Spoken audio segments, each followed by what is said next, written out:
need me to stay before that, I'll do whatever. We're supposed to be. Will's gonna be here. They have it.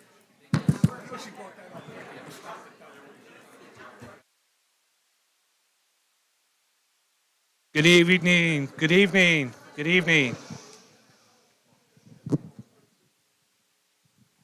Welcome everybody to the town of Irmo. We're going to start with our swearing in. So Miss Libby Green is going to help us. Yes. If you will hold the Bible. And if Councilman-elect Gabriel Penfield will come forward.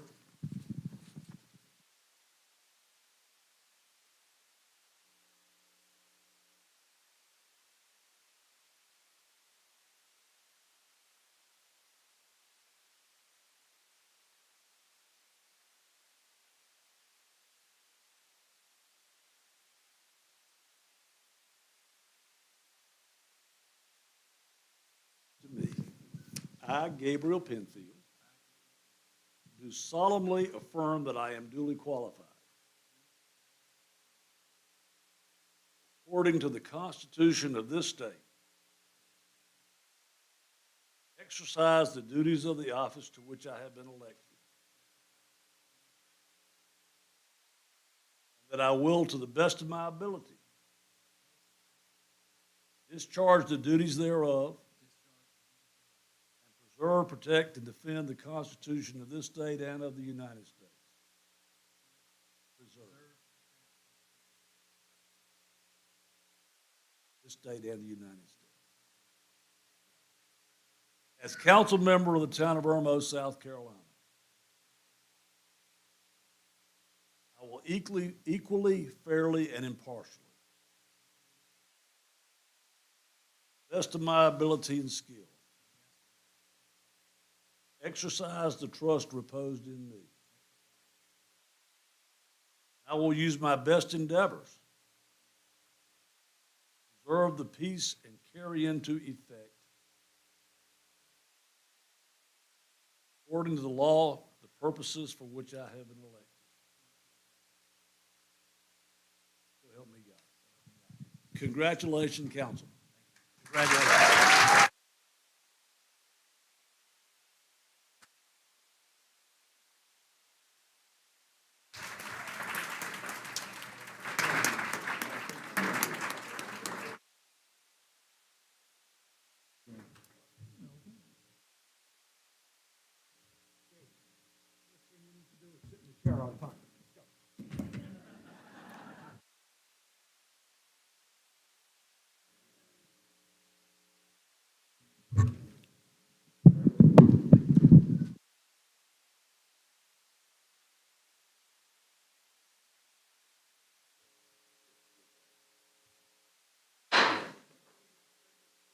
Order for,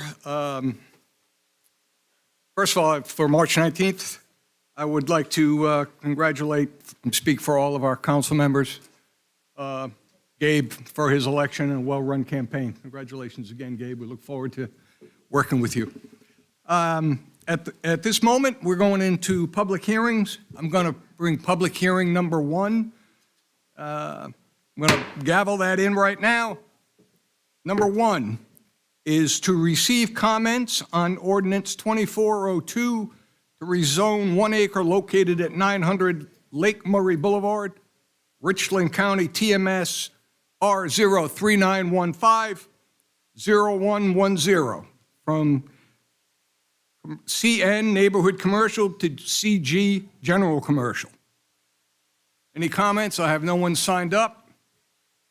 So we're going to close that public hearing. Public hearing number 2, to receive comments on ordinance 24-03 to annex .13 acres located at 141 Quick Terrace Road, Richland County, TMS R03207-01-05 into the town limits of Irmo, and to zone the property to RS Single Family Residential. Any public comments? Seeing none signed up, gavel that one. We're going to move to public hearing number 3 to receive, get your attention, didn't I?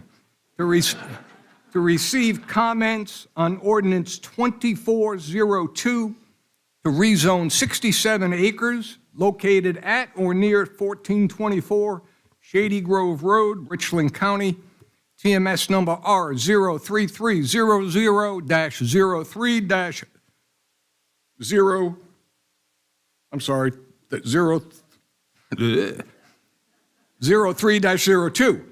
Also 37 and 44. From CN Neighborhood Commercial to GC General Commercial. Now, folks, I have a lot of people signed up here. You have 3 minutes, and that is what you have to address us. It's not a question and answer period. We're here for your presentation, and at the end of the 3 minutes, I will ask you, if you're not done, to kindly sit back down. And we also expect respect, and we will show respect. So, first one up, Patricia Campbell.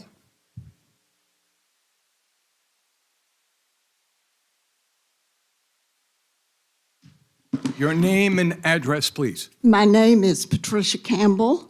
I live at 109 Dutch Oaks Drive, Irmo. I do not live in Irmo, but I appreciate being able to express my concerns at this meeting. We met with your assistant town manager, and he was kind enough to print the project and explain the details that he knew. I will address my 2 areas of concern: the lack of transparency and your lack of signage. On February 29th, when I first saw an Irmo rezoning sign, I immediately emailed the mayor. He said the sign was posted on January 27th. If a sign was posted on January 27th, as stated by the mayor, it did not stay there. What happened to it, I do not know. But I do know it was not there. Construction was going on at a small building nearby, and maybe it was removed for that reason.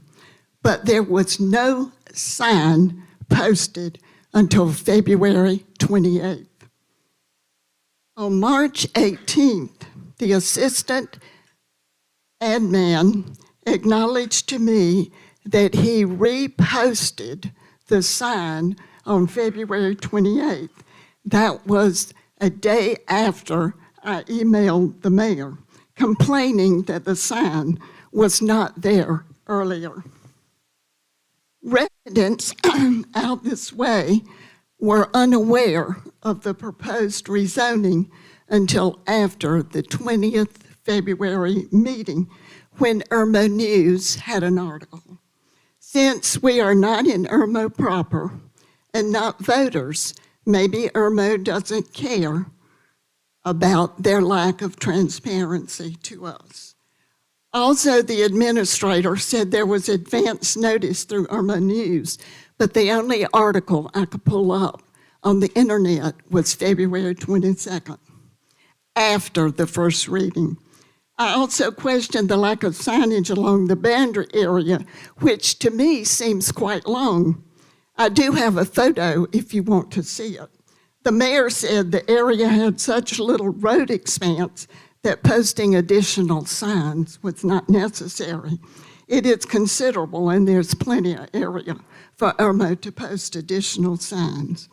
Originally, the Irmo Planning Commission recommended that this plot of land be for low-density residential.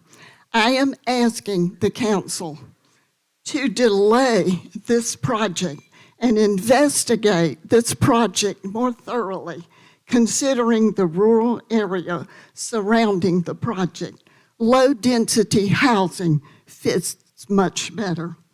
The decision that you make in Irmo affects other areas. And if you would like to see the photograph, I have the photograph. I also have it on my iPad. Thank you for your time. Thank you, Ms. Campbell. You can give the photograph to Courtney, our administrator, right here. Right there. Okay. Again, folks, when that red light comes on, I need you to sit down. I do not want to cut anybody off, please. David Campbell.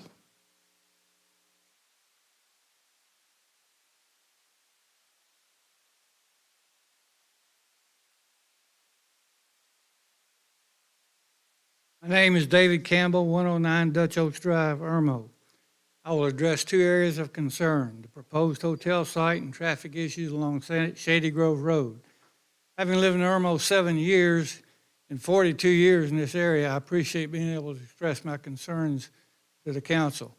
My wife and I met yesterday with Doug, and he was very thorough and professional in explaining Irmo's learning process. The hotel site. The decisions that Irmo makes affects other areas. Personally, I'm for a sports complex, but not for any proposed hotels. There are 9 hotels at 3.5-mile distance from the proposed site. The hotel will create more traffic along Shady Grove Road with its left turn into Broad River. Also, hotels bring crime and theft, according to the National Institute, and we don't need that in Irmo. The future traffic study by DOT probably would cause a road widening project there at the entrance by Broad River Road. I know the hotel will bring more revenue because could the site be better utilized as recommended by your planning commission in its first priority of neighborhood development. More housing is desperately needed in and around Irmo. I know that many non-Irmo residents would generally support the sports complex that is needed in this area, but support for a hotel and for the convenience store and other areas there is a little bit shaky at this time. Secondly, traffic. Again, decisions Irmo makes affects other areas. We live across the interstate outside of Irmo boundaries. From the interstate driving away from Irmo down Shady Grove Road is rural farmlands and a few designated neighborhoods in there, but very few commercial enterprises. There are 4 separate neighborhood developments with another large one being built, and we have only one entrance off Shady Grove Road. Shady Grove Road is a major artery to large Dutch Fork schools, and traffic is fairly heavy doing and coming from work.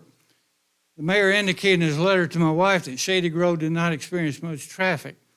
When the high school is out, Shady Grove Road from the interstate, that's the bridge there on Shady Grove Road, to the stoplight there behind Walmart becomes a slow-moving parking lot. Cars are bumper to bumper. Shady Grove Road sees more traffic when the interstate has wrecks, and we'll see more traffic once the Broad River Road widening project starts, widening the road up to Chick-fil-A from the interstate. What we're requesting from the town council is delay on the second reading to allow a more transparent approach and information gathering from the Shady Grove residents who are not in Irmo proper, but might have more information to help you affect your decision. I know things have been done legally, we already discussed that, but this zoning information on 67 acres is a chunk of land and is important to the residents to understand because it is going to affect them, their future, and their future traffic. Thank you for allowing time to address my concerns. Thank you, Mr. Campbell. Next up, Edie Rishi.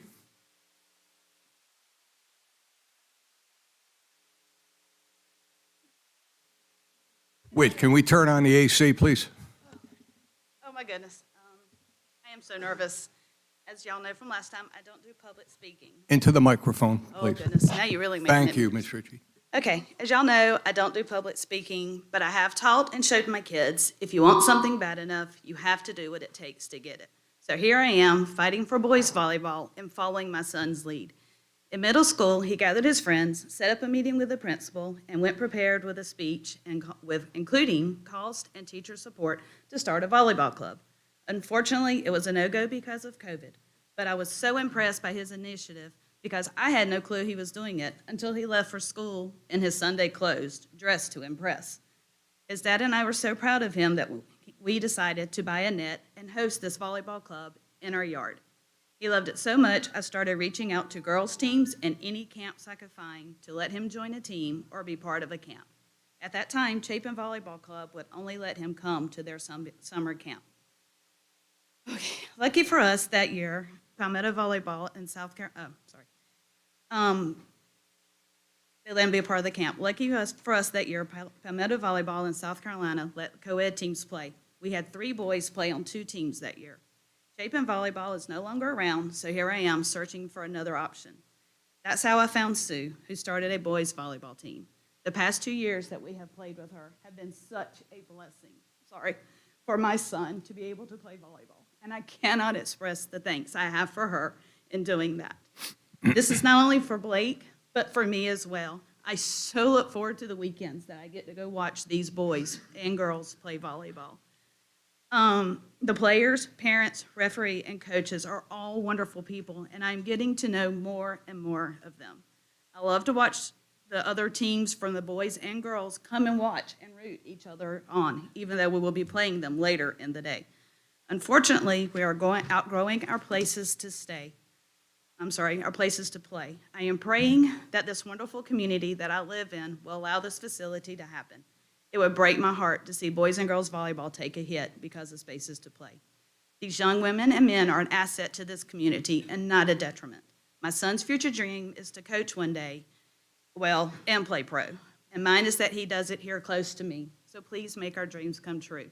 And if y'all have any doubts or questions about what I said, I invite you all to come watch them play. As a matter of fact, you can watch my son clean the floor as he dives for the ball every time he gets the opportunity to. Thank you. Thank you, Ms. Ritchie. Okay, Katie Austin.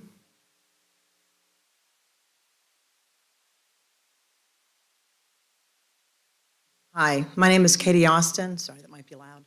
I live at 11 Sundance Court. I am also one of the directors at Lake Murray Volleyball Club. I have been a director and a coach since we started back in 2006. I've also played for many years before then into years past that. I'm not going to talk from a director or a coach standpoint. I'm going to talk from a player's standpoint. For years, we've needed something in this area to host volleyball and have events and to have courts in one facility. It has literally been in churches and school gyms that are like 1 court, 2 courts, and everybody is split up. Having something like this in the community is not just for volleyball, it's for basketball. It promotes community involvement. It's going to have programs for the community members as well. We're looking to to keep the woods and things around in that area to make it scenic. Understand too that the facility is going to be off the road. I know there's concerns about parking. I do want to address that as well as part of what I'm saying, is that we go up to Rock Hill, Myrtle Beach, Charleston Convention Centers that can host multiple courts. We also travel to North Carolina, Georgia. We will actually be up in Rock Hill next weekend or this coming weekend, and then we will be in Atlanta the following weekend because we can have all of our teams in one place. That's one of the reasons why our parents and coaches and players want to all play together. We want to support each other. We are a nonprofit organization. Having something like this is tremendous for our area. We're not traveling outside of the Midlands. We could stay local a little bit more, and we can have some of those events here. Those teams that are then traveling to the upstate Midlands and Charleston could be traveling here and staying in the hotels, eating out in the restaurants, going to the zoo, to the movies, and to the malls, and providing some of that financial support here, and also supporting that facility. We have been needing something like this since I first started playing in '95. We need something like this here in the Midlands. We are traveling to go to other places that support this. So I really hope we can come together as a team and find a way as a community, as one family, to make this happen. So I thank you for your time.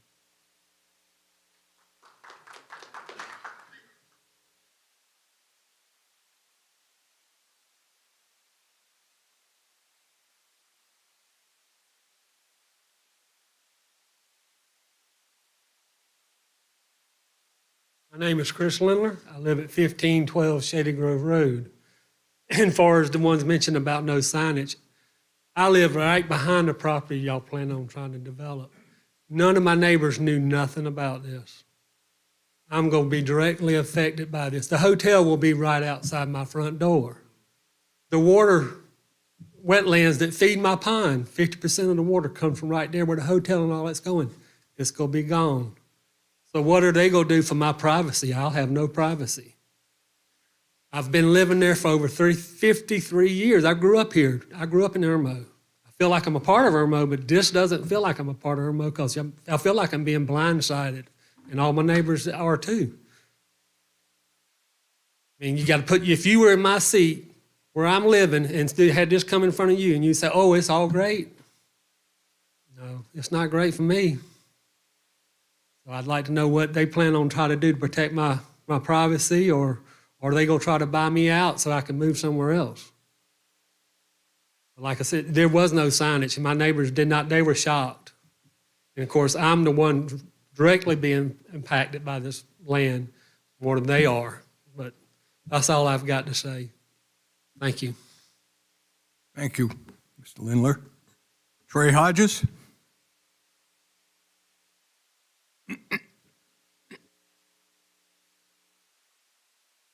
Good evening. My name is Trey Hodges, 430 Caro Lane in Chapin.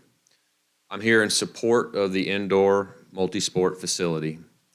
My wife and I have 2 daughters with Lake Murray Volleyball Club, one that just graduated out of the program and one that's right in the thick of it at age 14.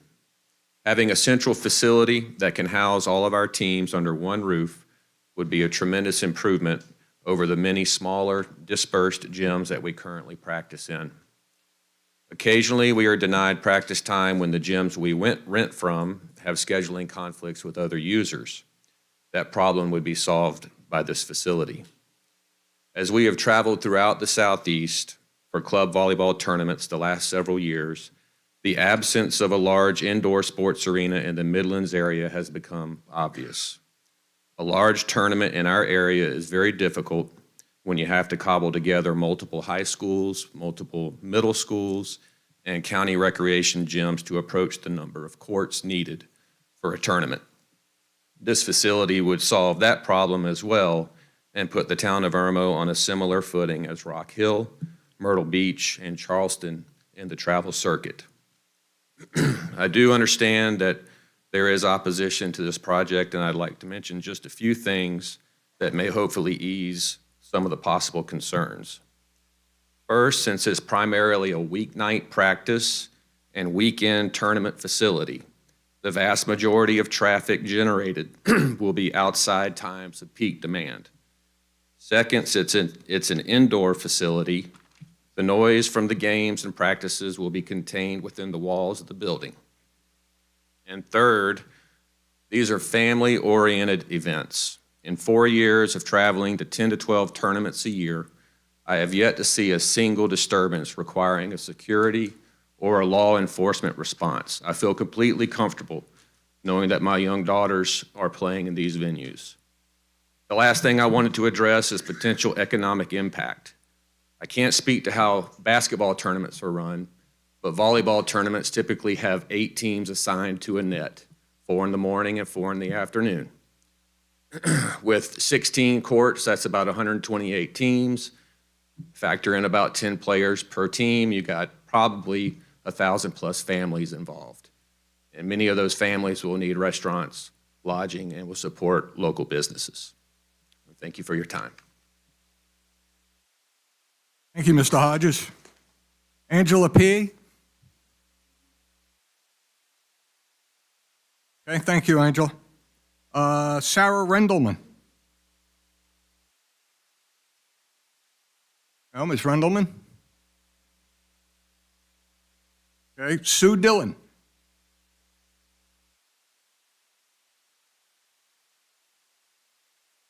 Good evening, everybody.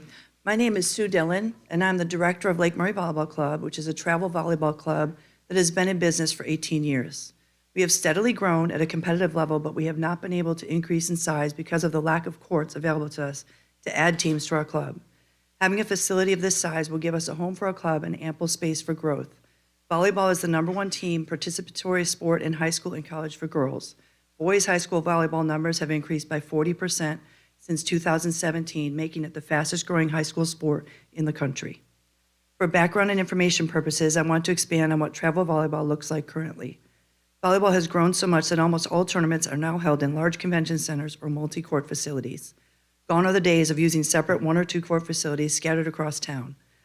Families now want destination facilities. They want to have all teams in one venue and then be able to go out and see the town, eat at their restaurants, visit their sites, and shop at their stores. It has become a getaway for families and is continuing to get more and more popular.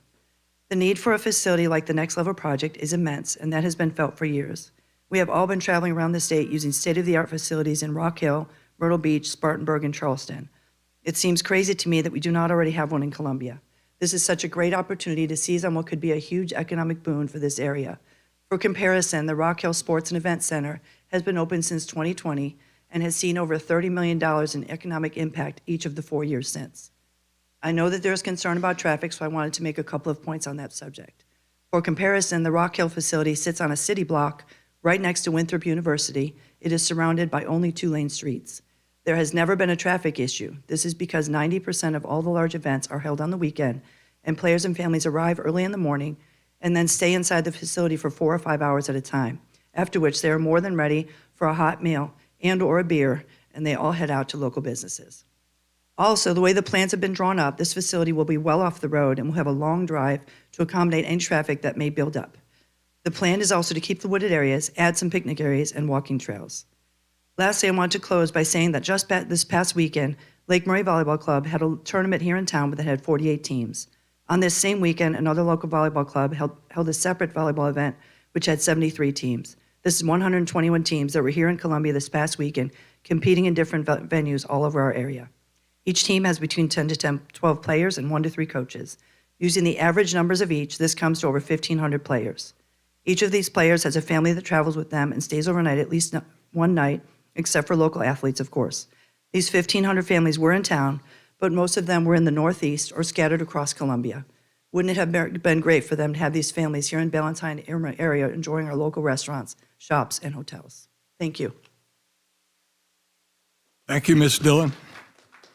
Next name on the list is not legible. Was line 11. Forget it. You'll never read it. There's no address, so I'm moving on to the next line. Allison Hewitt.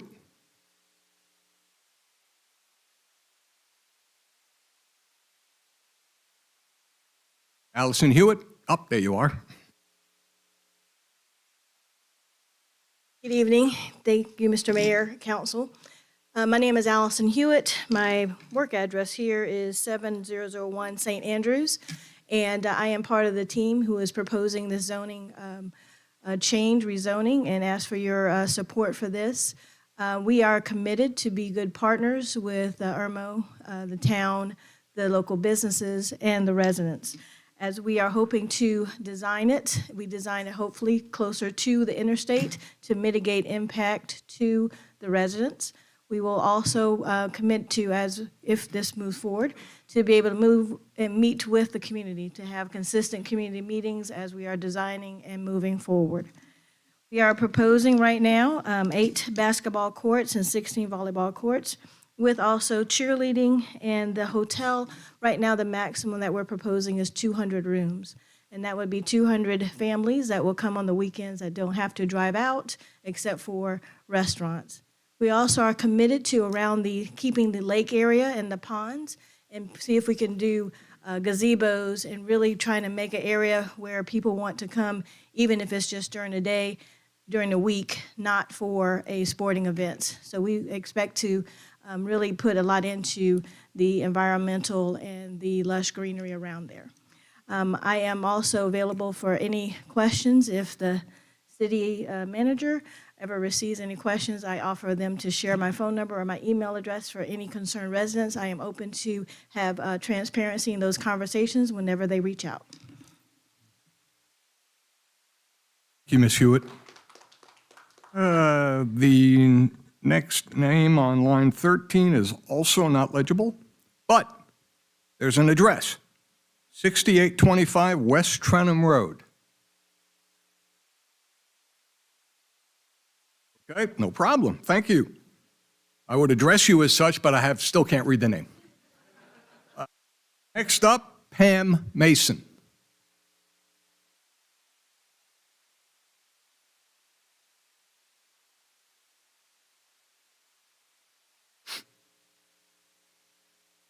Thank you for hearing us tonight. When I read about this project last week, I was mildly horrified. But hearing these parents, I get their enthusiasm. I raised 2 teenage girls. I understand sports are an important aspect of teenagers' lives. Unfortunately, this location does not support this kind of facility. If you drive down Dutch Fork Road any Saturday after 12 o'clock, you will be sitting in bumper-to-bumper traffic from Chick-fil-A all the way into Irmo. There's just no way that a facility this size with 1,000 people every Saturday, Friday, Sunday, how are we going to get out of a 2-lane road to jump onto another 2-lane road, to jump onto another 2-lane road that is completely backed up with traffic? I'm not understanding the concept. I think it's a great idea, just not in a residential area. I appreciate you hearing me tonight. Thank you, Ms. Mason. Erica Sanchez.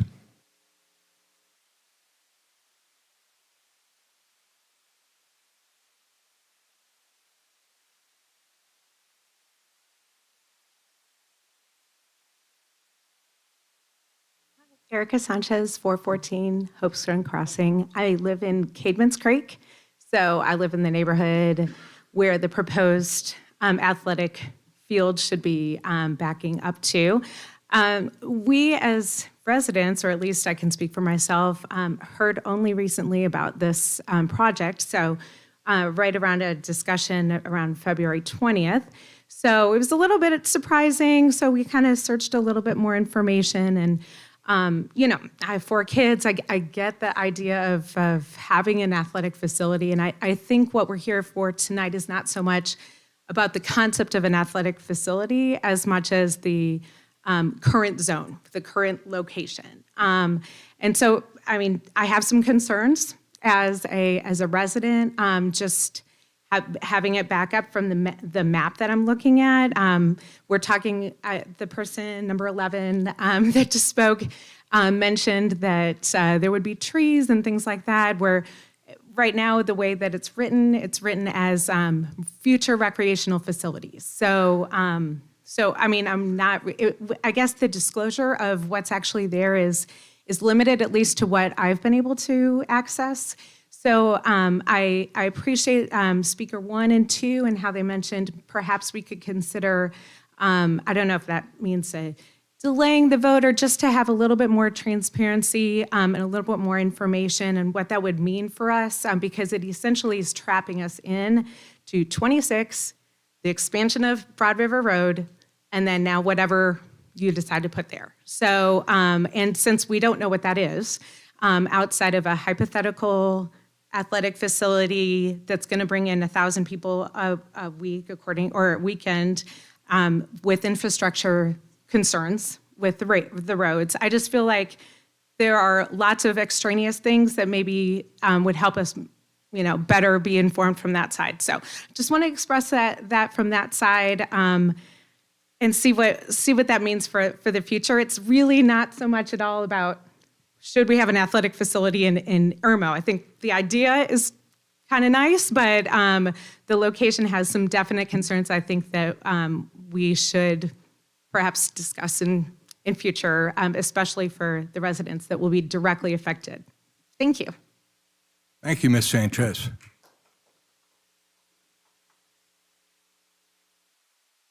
That concludes the list, and I will close that public.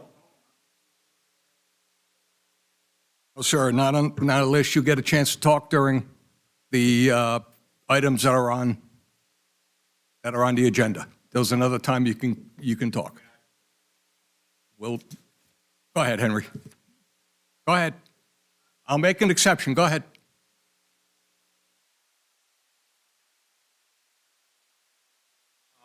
I'm Henry Martin. I live in Valentine, and I've communicated with the council on a number of occasions and some of the things. And again, I want to reiterate before I get started, in case I sound kind of mean, I'm a dad too. I lived in Irmo all my life, down in St. Andrews, and coached ball at Seven Oaks, so I'm very familiar with all of that. What you have to understand is that the town of Irmo, where we're at now, is this yellow area, and the place you're putting in is way up in the northwest corner, where they've extended the industrial side. So this part is where the growth is kind of happening, where the people that live up there don't get to vote and be involved with the town council and the things that are going on. And what's happening is that is the highest, concentration of traffic. The worst intersection in the whole area is that split of Broad River Road and Dutch Fork Road, okay? That whole thing is the worst area possible. This one way out of this location is 500 yards down from that with no plan, because the county, who is widening the road and 5 years late, doing it from Broad River up to that intersection, was supposed to widen this road to the interstate, and they dropped that. And so now it's back into the planning stage, and that will not happen for another 5 years, okay? So there is no plan for making this two-lane road to where this might go into, and whatever future plans might happen here, and any additional stuff that you may approve is going to add to that. So the bottom line is that this is a great idea, but the timing is very bad because of the interstate being finished off. We're living with that today. We're going to be living with the road that's not going to be done until 2028. From up to that intersection will not be done. The road from Broad River to the interstate, there's no plan now. It's in a study. I've talked to DOT. These are all facts. So what I suggest is what everybody else has done. You've gone through the process. You've done the zoning. It looks like a good deal. In typical, no problem. I don't want to insult Irmo, but we don't vote for Irmo. But the fact is that you put things out there that that are impacting people that are not in the town of Irmo by a lot, okay? And you need to start thinking about that more. Like Aldi's and all that stuff that I discussed with you guys is a little bit out of character. Now, the part that bothers me today a little bit, and the fact that I think you guys communicate very well, your website is better than Richland County's, is the fact that when I heard the last time you said that the HOA of Cadmus Creek sent a letter to Mr. Dennis or somebody that said they didn't have any problems with this development. And I would like to know who that lives in Cadmus Creek actually knows their HOA wrote a letter. I'd like to see that letter, okay? The next thing from a transparency standpoint is you start to do these zoning things out in that area. I think you should post those so that everybody can see them. We're past the point in the electronic age of small signs posted on the side of the road. I made that same statement to Richland County. It's time to put that information out on the website and available for people to see. And I thank you for your time, but you need to hold back because the previous spot for this location was not approved or had high cost to put a road over the wetlands and things that are in that area. So it's going to be cost prohibitive, and you probably should look at that before you proceed. Thank you, Mr. Martin. And we're going to go to public hearing number 4 to receive comments on ordinance 2405 to amend Appendix A, zoning and land development articles 1, 2, 3, 7, and 13 to add negotiated zoning districts.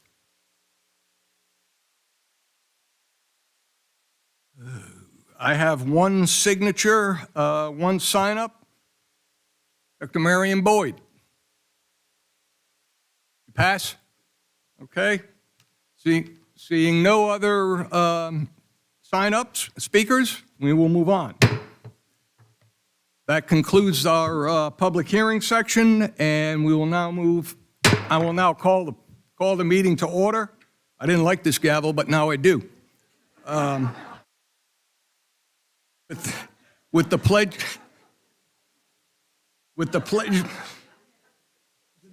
It wasn't that funny. With the Pledge of Allegiance and the invocation, which will be led by our newly installed Councilman Gabe Penfield.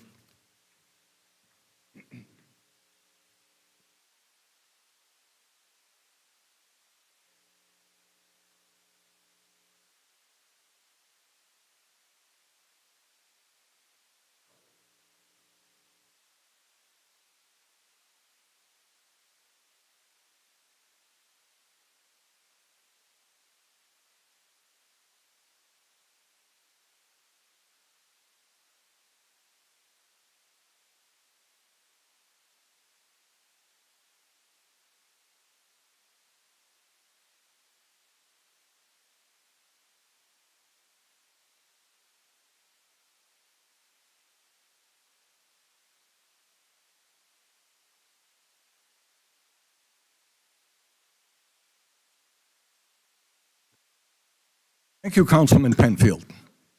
You like that, don't you? Okay, next up, we're going to call for an approval of the agenda. Can I have a motion? So move. Is there a second? Second. Any discussion? All in favor, say aye. Aye. Any opposed? The ayes have it. Next up, reading of the minutes. First one, February 20th, 2024, our regular meeting. And do I have a motion? So move. Is there a second? Second. Is there any discussion? Hearing none, I call for a vote. All in favor, say aye. Aye. Any opposed? Ayes have it. Item B, February 29th, 2024, special meeting. I need a motion to approve. So move. Is there a second? Second. Any discussion? All those in favor, say aye. Aye. Any opposed? The ayes have it. Thank you very much. Wait, could you close the back doors, please? Thank you, sir. Okay, report of standing, administrative briefing. Courtney? I'm sorry, March 5th, 2024, council workshop. Is there a motion? So moved. Is there a second? Second. All in favor, say aye. Aye. Any opposed? No. Nobody's opposed. It passes. Okay, now report of standing. Courtney, administrative briefing, anything to add, please? No, sir, Mr. Mayor. Okay, thank you, sir. Councilman Sickinger, new businesses. Mayor Danielson, what about them? Yes, 3 new businesses. Cheesy Pint, been hearing a little bit about that. Face Plant Skin Studio, and Grace Caregivers. Welcome to the town.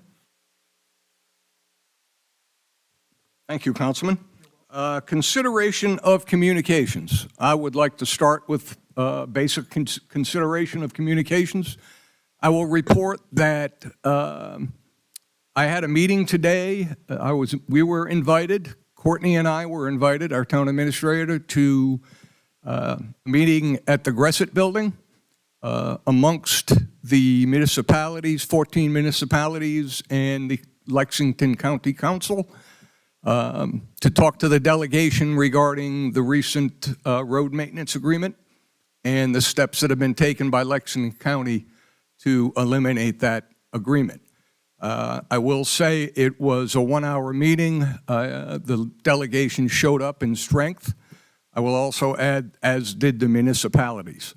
So we'll see where that goes, but that is a consideration for I wanted to bring the council up to speed on that and what happened today. So we'll see where that goes. Right now, we're just going to have to play that by ear. Courtney, do you have anything to add to that?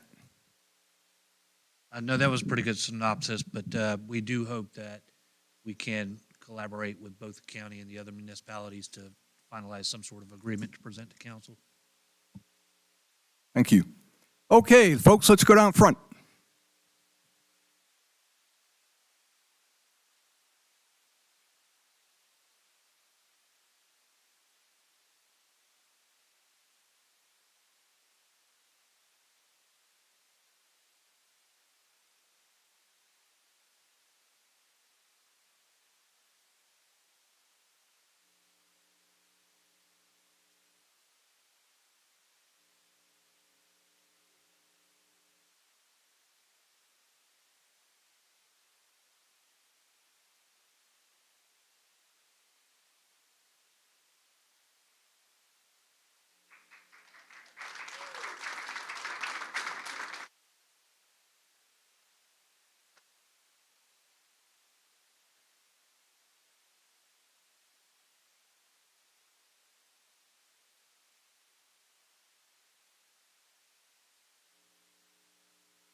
At this point in time, I would like to mention our artist of the quarter. Every quarter, we name an artist, and this quarter's artist is Jenny Blount.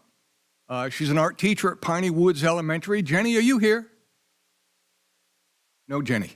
I will say that some of her work should be seen in Town Hall, and we certainly appreciate, we can all see the beauty of the work that she does.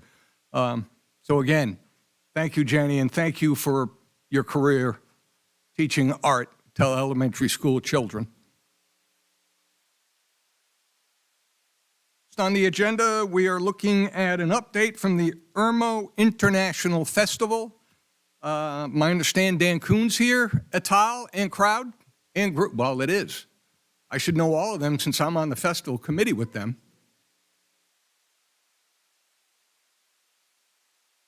You want to stand by the microphone? She's so excitable. I already know you. Good afternoon, Mr. Mayor, to the council. Congratulations to Councilman Penfield. And thank you for your service, all of you. Thank you for the service that you do here in the town of Irmo. You don't get a clap. You don't want clapping? Okay. Anyway, we're here to give just a quick update regarding the Irmo International Festival. As Mr. Mayor said, he's also a member, and my understanding that Mr. Penfield is joining us as well. The festival started about 5 years ago, so this will be our 5th annual international festival to be held here in Irmo at the community park. We are expecting a great turnout, and want to formally, our fearless leader, Dr. Kennedy, asked us to stop by and formally invite you to it. We will begin on April the 28th. That's a Sunday from noon until 5 o'clock. Parking is free, admission is free, and we look forward to seeing each of you who are here present today, and invite you to come out and fellowship with us. Now, we have more specific information from a couple of other partners here. Thank you, Larry. I'm Jyoti Hegde. I'm a first-generation American, originally from India. My family and I call Irmo home for the last 15 years. We absolutely love how much diversity and diversity is celebrated here. Like Larry said, we are looking forward to this festival. There are about 50+ vendors who have signed up. There are loads of fun stuff that's happening at the festival. Please come join us. There's food, fun for families and children, a bouncy house, face painting, 5 hours of on-stage entertainment, an international car show, adventure children's museum activities, a community art project, a parade, cultural booths, a helicopter and Humvee, and much, much more. Please come join us. Thank you. It takes five of us to fill the shoes of Mary Kennerly. I think she's a wonderful lady. Good person. My name's Dan Kuhn, and this is my first year serving on the Irmo International Festival Committee. I am a lifelong resident of the Irmo area, and my ancestors have been in the Irmo area since the 1700s. These families were some of the first immigrants to Dutch Fork. Most of them came from Switzerland and Germany for various reasons: to leave war, violence, religious persecution, and to seek better economic opportunities. They came to Irmo for many of the same reasons that new immigrants come to our area today. As a member of one of these old Irmo families who helped to build the town and the area of Irmo, it's a pleasure to be a part of this Irmo International Festival. This event is designed to showcase all that Irmo has to offer: great schools, recreation, shopping, lake living, peaceful suburban living, and a community spirit that celebrates our diversity. We appreciate the amazing support that's provided by our town council and its employees, and we hope to see you all at the festival. Thank you. Thank you all. Good job. Again, that's April 28th in the community park from 12 to 5 p.m. Going to be a great event.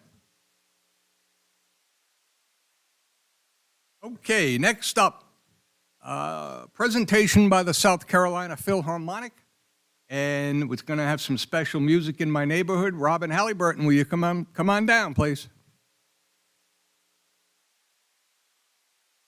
Hello. Hi, I'm Robin Halliburton. Anybody here been to a South Carolina Philharmonic concert down at the Coger? Okay. Good. Well, I live here in Irmo, and I love it, and I work for the Philharmonic, and I know Mayor Bill and some of the folks up there, and I thought, well, why don't we bring the orchestra out to us? So that's exactly what we're doing. I'm thrilled to say that we have applied for a grant with the Central Carolina Community Foundation to do some outreach projects. And it was my choice. I said, well, we've got to go to Irmo. I want to do it in my neighborhood. So we're doing music in our neighborhood. And the first one of these projects is in Irmo. So if you can see, it's going to be an entire week full of music. And it's going to be completely free. And our goal is to truly provide music to everyone and make arts truly accessible for all. So we're starting with a series of education programs that will be in the schools, all the public schools. We are in the assisted living facilities. We will be in the hospital. We will be in the library. We're doing some really neat Peter and the Wolf for all ages, kids and adults in the library. We are going to be working with our local businesses, Loveland, let's see, what is it? Loveland, Craft and Draft, and I think there's one more, to do some concerts there. And let's see, we've got what was it? A few years ago, people were doing the flash mobs. Do you remember well, we're going to do a different element to that where it's not only a flash mob, but you get to conduct the orchestra. And we're going to do it at the mall because people still go to the mall. At least I still go to the mall. So we're going to try and tap into the demographic, the folks that hang out at the mall, some of the kids, and put a baton in their hand and let them conduct the orchestra. And all these different sorts of things will then culminate on Saturday afternoon at our fabulous park in the amphitheater.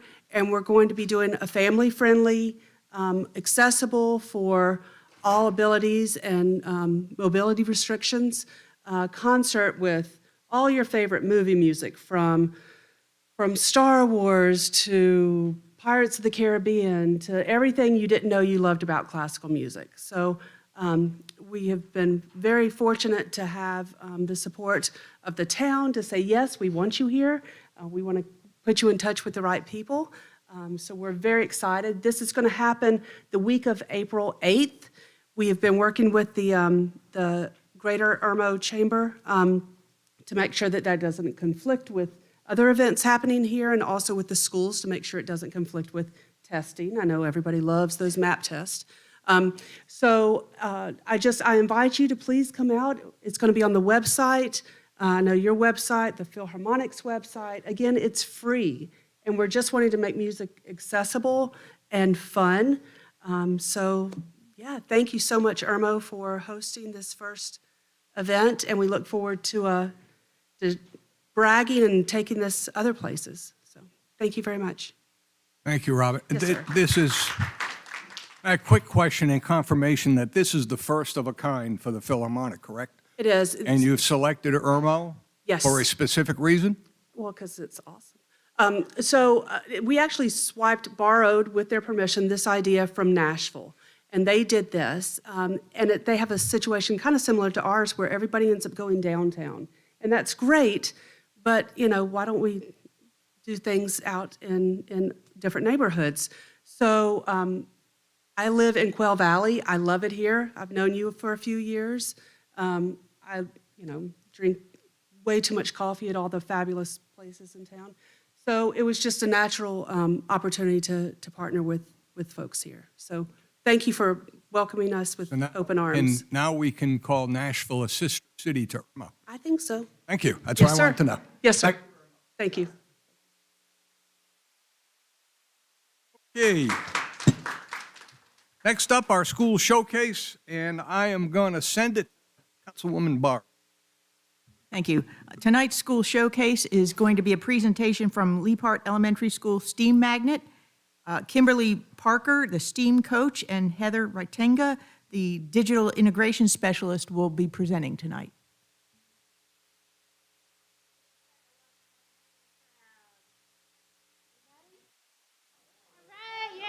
Excellent, excellent. Fabulous. Well, thank you, Dr. Waldman, for inviting us. A couple months ago, I did a tour of Lee Park. So we're just going to give you a little overview of what is going on at our school. You can change slides. Okay.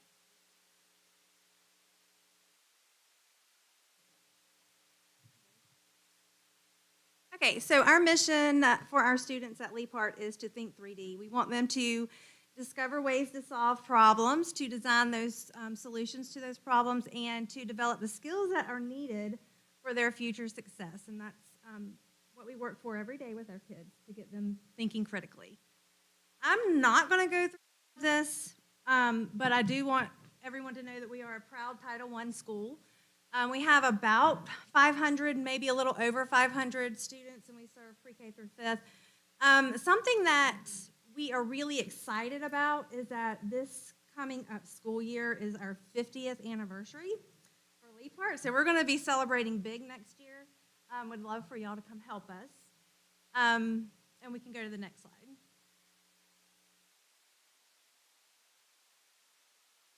Few of our awards and recognitions. We believe very strongly as a STEAM magnet school in getting our kids hands-on experiences.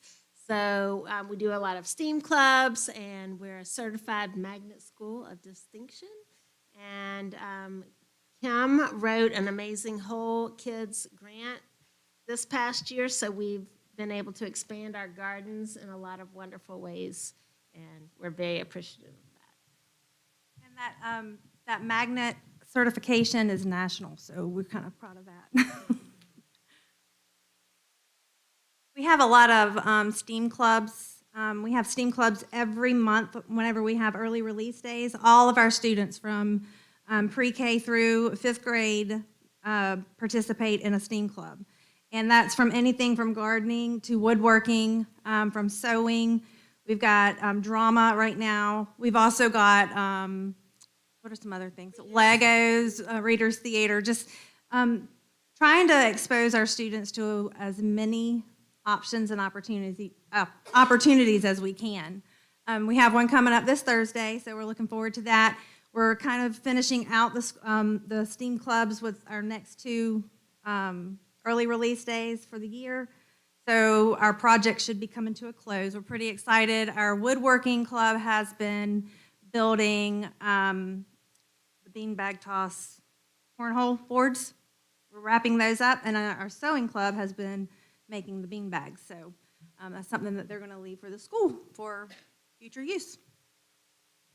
One of our final STEAM events is going to be our Earth Day on April 26th. Irmo High School kids, we'd love to have y'all come and help us out.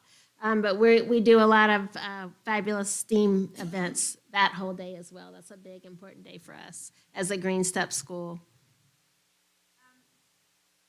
So every month we also have a monthly STEAM read aloud that the entire school participates in. This is pretty exciting. So for me anyway, I could talk about Leapart all day long. So if anybody ever wants to just come by the school and just let me talk to you, just stop on in. We have a monthly read aloud every month that the whole school participates in. They do a STEAM challenge. We've started new traditions. So every November we have like a Macy's Day Parade, but it's parade through the school. So the kids, every class builds a float, and then they all parade through the school and everybody gets to participate, but they also get to see everybody else's float. So it's pretty dynamic. Last week we had our monthly STEAM club, and it was to celebrate Harriet Tubman. We have a Harriet Tubman Day every year. Her birthday is the first week of March. We don't know the exact day. So we just had that STEAM challenge last week, and all the students got to rotate through different stations to do something STEAMy that commemorated her life and her dedication and all that she has given to society. So pretty excited about that as well. And in the mornings, we don't wait for our kids to get started on learning and exploring. So they, as soon as they come in, they get on STEAM teams and do very cool activities. In addition, they have STEAM buddies that are across grade levels. So they meet with their STEAM buddies on a regular basis and have a lot of fun and learning. And of course, we have technology. Heather could probably speak more to this because she's our tech person, but we have lots of different activities that they can participate in. We're embarking into robotics, starting to work with drones, just all kinds of ways to keep them engaged. And if you want to elaborate on that, you can. Yeah. And then we have a maker space. This is, I call it the messy space every now and then, but the best part about our maker space is that we take donations. So what people see as trash, we see as treasure. And so you never know what you're going to find in the maker space, and you also never know how the students might use it to create a project or to solve a problem. So we're constantly taking donations of cans, bottles, bottle caps. I walked in the other day and there was a bicycle, and I thought that somebody had donated it. They put it in the wrong room, but they were just parking it there for a few minutes. So I got excited for a second and then found out that it wasn't there to stay. But if you have a bicycle you want to donate, bring it to Lee Park. Science lab, I have 4th and 5th grade classes are in there constantly. It's a revolving door, and I am so happy to see them in there working and doing all kinds of projects. In addition to that, we have right beside our Makerspace lab, a math lab where we have we have wonderful coaches and interventionists that help our kids make math fun. And we have an annual event, Ladies Love Math. So if any of you ladies are interested in coming, it's always on Valentine's Day. And the more ladies, the better. We've gone over the STEAM club, so I'm just, there's pictures of us gardening. This is mine and Heather's baby right here. We absolutely love being outside and working in the soil. So if you come by, you'll probably see us out there. We're just very excited to share all the great stuff that is going on at Lee Park, and we are always working to grow our readers, grow our mathematicians. We are creating a positive learning environment and trending the positive among our families and the community. So thank you very much for allowing us to be here and to share all this great news this evening. Thank you so much. That's a lot of stuff they're doing at school. Okay, continue, if you would, Barb. Okay, for tonight's Community Connections, the first item is a presentation from Lexridge 5, Shatter the Screen. It's a family engagement night where they will be discussing the impact of social media on adolescent mental health. That will be on Thursday, March 24th from 5 to 8 p.m. at Dutch Fork Elementary School.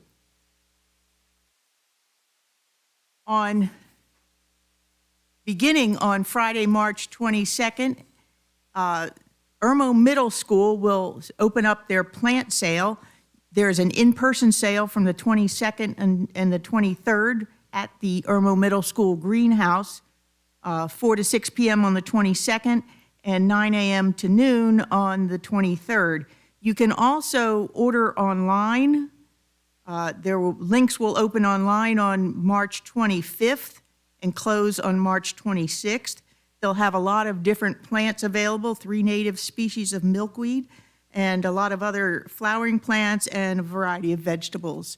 So you can get your spring gardens started, and hopefully we have no more frosts. Also, the Bands of Irmo are holding their annual mattress fundraiser. This will provide funds for the bands at Irmo High School and the Irmo Middle School students. This will be on Saturday, March 23rd, from 10 a.m. to 5 p.m. at Irmo High School in the Main Street area at their Center for the Arts. And the community heroes and first responders and district employees can get a 10% discount on their purchases. So if you need a new mattress or anything else, then this is a great opportunity to save some money and also to support the bands of Irmo. There are several Easter egg hunt activities coming up in the next few weeks. I'm just going to highlight a couple of them here tonight. There's an Easter egg extravaganza on Sunday, March 24th from 1 to 4 p.m. at the Irmo Town Park Gazebo. This is being sponsored by a variety of our community businesses. There'll be an egg hunt, pictures with the Easter Bunny, ice cream, and a lot of other family activities. On Saturday, March 30th at 10 a.m., there'll be the Peepapalooza, which again will be a family fun day. This will be in the Irmo Community Park. This is being sponsored by the Irmo Church of God, the Family Worship Center, and the Irmo Events Committee. And then on Sunday, March 31st at 10:30 a.m., there will be the Easter extravaganza at the Irmo Community Park. Again, this is being hosted by Arise Church. On April 11th at 6 p.m., there'll be a virtual town hall given by the Lexington-Richland School District 5 to discuss the 5-year master facilities and rezoning plan. This is an information session to find out the latest updates on what the actual plans are for future facilities and rezoning in School District 5. The intent is to hold a bond referendum in the fall, and even if you do not have children in the school district, all residents of District 5 will be able to vote on that bond referendum should they decide to hold it. So this is a really important informational meeting. It's a virtual meeting, but there will be the opportunity to enter questions during the meeting and get responses during the meeting. So I encourage everyone to, if you can, to get into that virtual town hall meeting. The Irmo Theater Company will be presenting The Little Mermaid on April 18th and 19th at 6:30 p.m. at Irmo High School in the Center for the Arts, and on April 20th at 3 p.m. And just as a reminder, there's the shoe drive going on right now through the end of May. The town of Irmo has a box where you can deposit your shoes, and this is being done in teaming up with Keep the Midlands Beautiful, collecting new and gently used shoes. And then lastly, McGregor Presbyterian is holding its second annual Community Earth Day celebration on Saturday, April 13th from 10 a.m. to 2 p.m. This will be at McGregor Presbyterian's Lawn and Learning Garden, and if it's in case of rain, it will be held inside. So there are a lot of activities that are going to go on here. There'll be a plant swap, so if you want to exchange plants, indoor or outdoor plants. Also, they will be collecting shoes at this site. There'll be a lot of educational activities to learn about recycling and composting and water conservation. There'll be some activities for making seed balls and solar bracelets and a variety of other things, purchasing of food and Earth Day t-shirts, and natural soaps, pollinator plants. And these activities, the revenues that they generate will support Irmo Middle School's Green Step project, Irmo High School's Bees and Teas project, which is a special needs students project, and Keep the Midlands Beautiful and local artisans. Mr. Mayor, that concludes my connections. Thank you. Those all can be found on our webpage, correct, Danielle? Thank you. Lots going on. Okay, item Next on the agenda is the presentation by citizens. Now, folks, this is just for agenda items 9 and 10 only, unfinished business and new business. 3 minutes, that's it. Red light's on, kindly be finished. I only have 2 names signed up, and they have already spoken once, so I will ask them if they would like to come up again and be brief. Sue Dillon.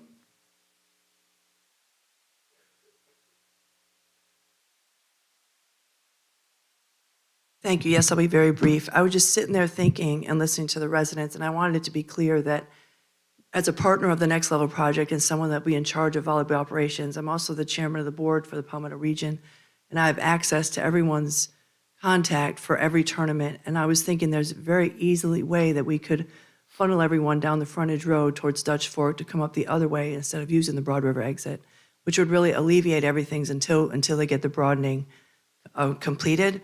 That can easily be done. It happens at a lot of other venues when construction issue comes up. Families have no problem following this. That way in the mornings when they're all coming in, when it's the rush, it would be coming the other way. It wouldn't even affect that intersection. And like I said before, the families stay in the facility for 4 to 5 hours at a time, and they, trickle out little by little, going to get lunch and everything. It's not a big rush ever in and out. And we could actually make it mandatory. I know it sounds silly, but in the volleyball world, we can do that. Make it mandatory that they use that other route. And it just makes sense. And I understand what the residents are saying because my mother actually lives in Glen Arbor Loop, which is less than a mile from that intersection. And we shop at Walmart on Saturdays and Sundays, and I understand. And Chick-fil-A is her favorite restaurant. So I completely get the intersection issue. But I do want you to understand that Allison has brought me in for the volleyball operations because I do have a lot of access. And I can actually make things happen just through communication. Because people really want the venue, but they certainly don't want to upset the residents. And they also don't want to be sitting in bumper-to-bumper traffic. That's not their favorite either. But it's, we're going to make sure that this is an option that we present to the DOT as a traffic study. I just want to let that be said. I just thought of it when I was listening to the residents because I do respect their concerns. Thank you, Ms. Dillon. Allison Hewitt.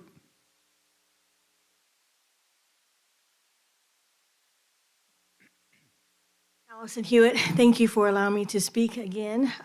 During our research into doing this project and doing the economic impact study, once we are up and running, it is estimated that we'll bring $11.9 million annually just to the town of Irmo, not to Richland County, but to the town of Irmo. So with the construction funds that we would have to use to, as related to the traffic study to alleviate the traffic, we also will be bringing about $11.9 million annually to the town of Irmo area, to small businesses, to hotels, and to restaurants. Thank you. Thank you, ma'am.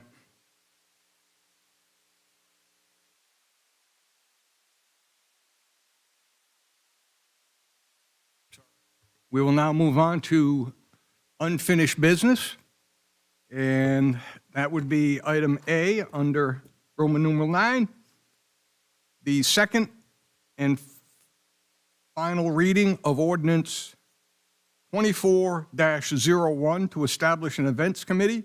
This will create a committee to advise the council on events to be held in the town. Is there a motion?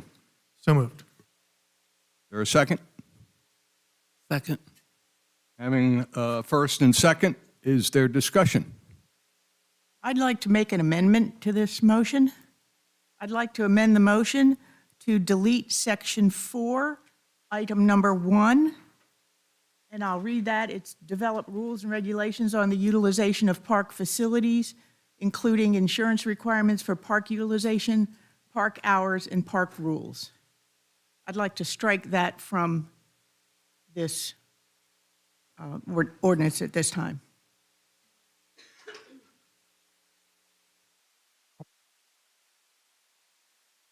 Okay, we have an amendment on the floor, first and seconded. Further discussion?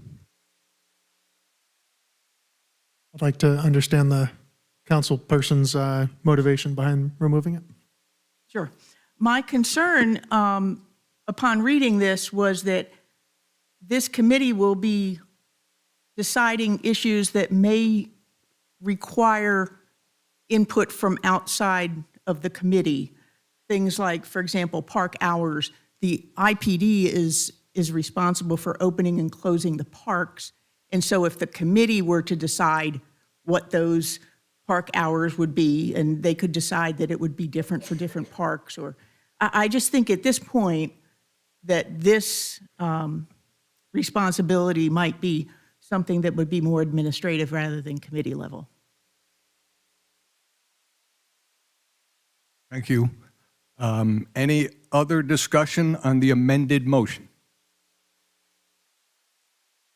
Hearing none, I will call for a roll on the amended motion only.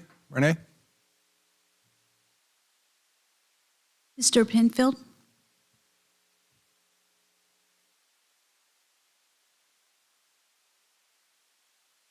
Yes. Ms. Coleman? Yes. Dr. Waldman? Yes. Mr. Sickinger? Yes. And Mayor Danielson? Yes. Okay, with that, I'd like to go back to the original first and second on the original motion to approve. Hearing no further discussion, Renee, would you call the roll on the original motion Sure. as amended? Mr. Penfield? Yes. Ms. Coleman? Yes. Dr. Waldman? Yes. Mr. Sickinger? Yes. And Mayor Danielson? Yes.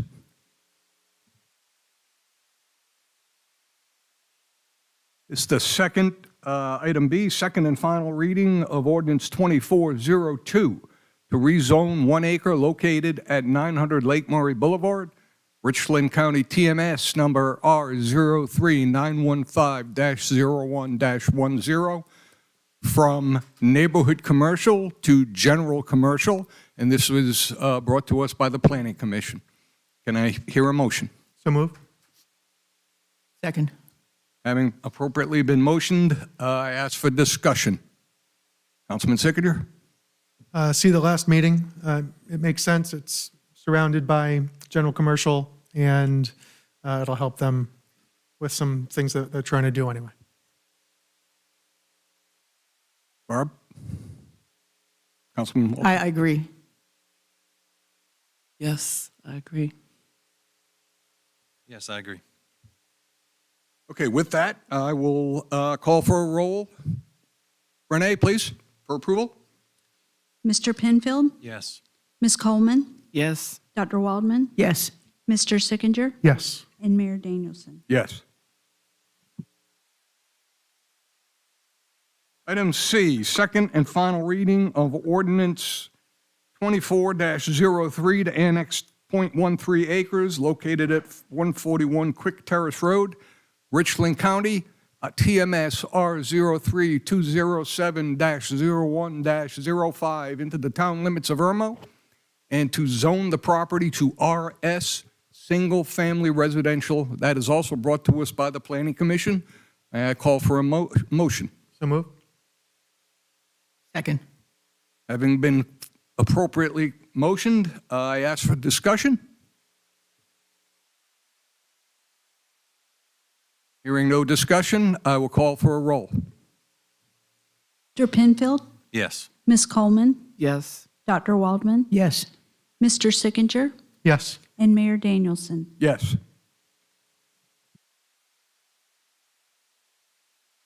Moves us to item D, second and final reading of ordinance 2404 to rezone 67 acres located at or near 1424 Shady Grove Road, Richland County, TMS number R03300-03-02, including -37 and -44, from neighborhood commercial to general commercial.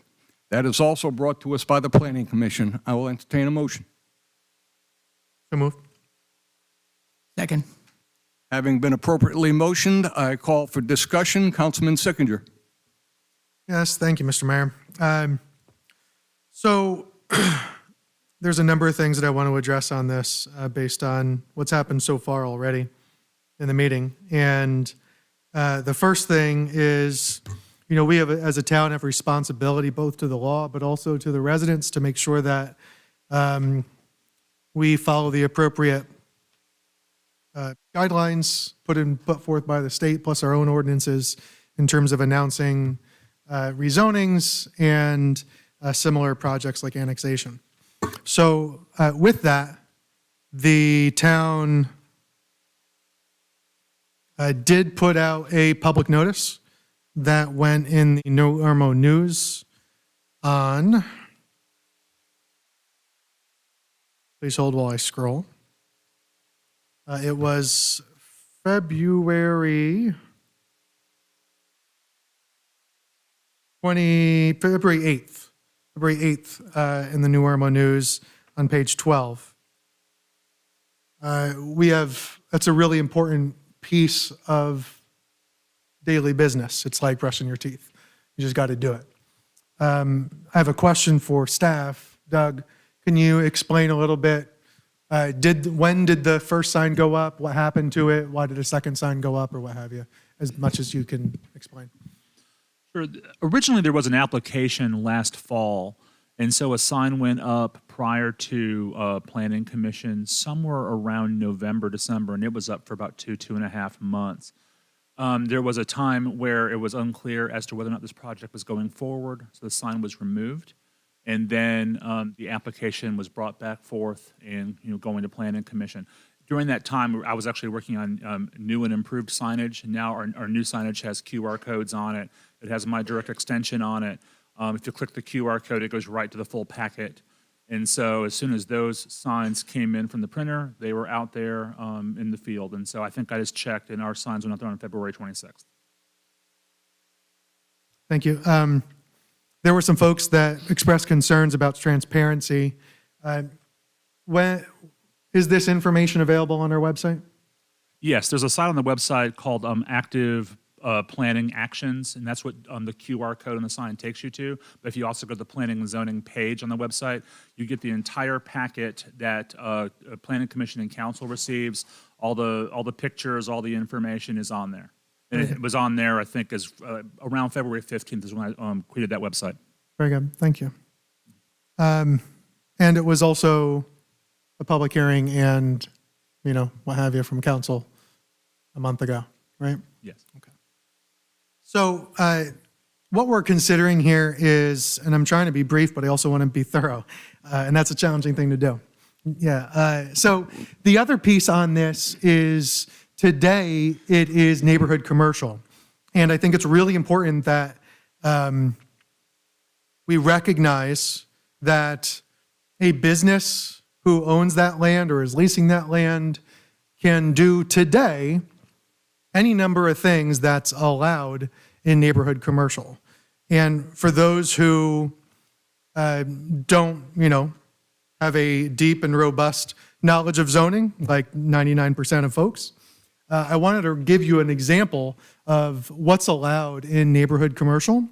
That is colleges, elementary schools, gas stations with convenience stores, RV park, hotels, a worker camp, apparently, clothes and sporting goods. So a Dick's Sporting Goods could go in there, a Target, a supermarket is technically, based on our NAICS codes, could all go in neighborhood commercial. Now, what we're talking about is not something that would be as corporate and removed from a neighborhood impact and the planning that would go into it, but a local business operated by local folks who definitely have a concern for the impact to the community. In the last meeting, one of the other things that we talked about was an increased buffer to make sure that the residents surrounding there had that additional buffer. And I'll let other council members speak on what that buffer is and what we're attempting to do there. I have concerns. The only significant concern that I have with this project, and I'm looking at it on my screen, that's also up there for you, is the access and how that's going to work. I do not have faith in SCDOT to approve traffic that I think will be common sense and something that I can agree with. Most of the time they do. They do the traffic mitigation, they're careful about how the access is going to happen. But that said, I've seen a ton of things from SCDOT that doesn't that doesn't pass muster. And then you have the upwards fight to try to fix that with millions of dollars over the course of 10 or 15 years. That said, we are not voting on the project. We are voting on the rezoning. And that's all I have to say. Thank you, Councilman Sickinger. Councilwoman? Yes, I was, at the last meeting, I was concerned with the buffering between this project and the neighboring residents. And one of the conditions of this ordinance is that a Class D buffer would be required or a 100-foot natural buffer on the property as it abuts to the residential properties. So I think that, I think that's a reasonable compromise in terms of trying to give, maintain privacy for the residents. I was also encouraged to hear Ms. Hewitt being very willing to meet with residents and, discuss their concerns so that they can design to fit the concerns of the community. I think that's important. There's also some other limitations or conditions in this ordinance in terms of the amount of commercial square footage that will be allowed in this entire 67 acres. And as Ms. Hewitt said, there will be, due to the wetlands in this property, there will be a lot of natural areas and it sounds like walking trails, and it will be very conducive to just outdoor enjoyment and activities as well as the volleyball tournaments. Can I ask a question of Ms. Dillon? Ms. Dillon? Ms. Dillon, I wanted to ask you about the frequency of the volleyball tournaments that might happen. We're talking about weekend tournaments, and I'm familiar with those. How often, how many times a year would that facility be hosting a major volleyball tournament? Our season begins in January, and for the region, it usually ends the end of April, maybe May, and at the most, probably 1 or 2 a month, because other places are hosting tournaments as well. So the other weekends would be for the basketball tournaments. I believe there's wrestling and cheerleading also involved. And but for the volleyball, we would estimate 1 to 2 a month from January to the end of April. Thank you. You're welcome.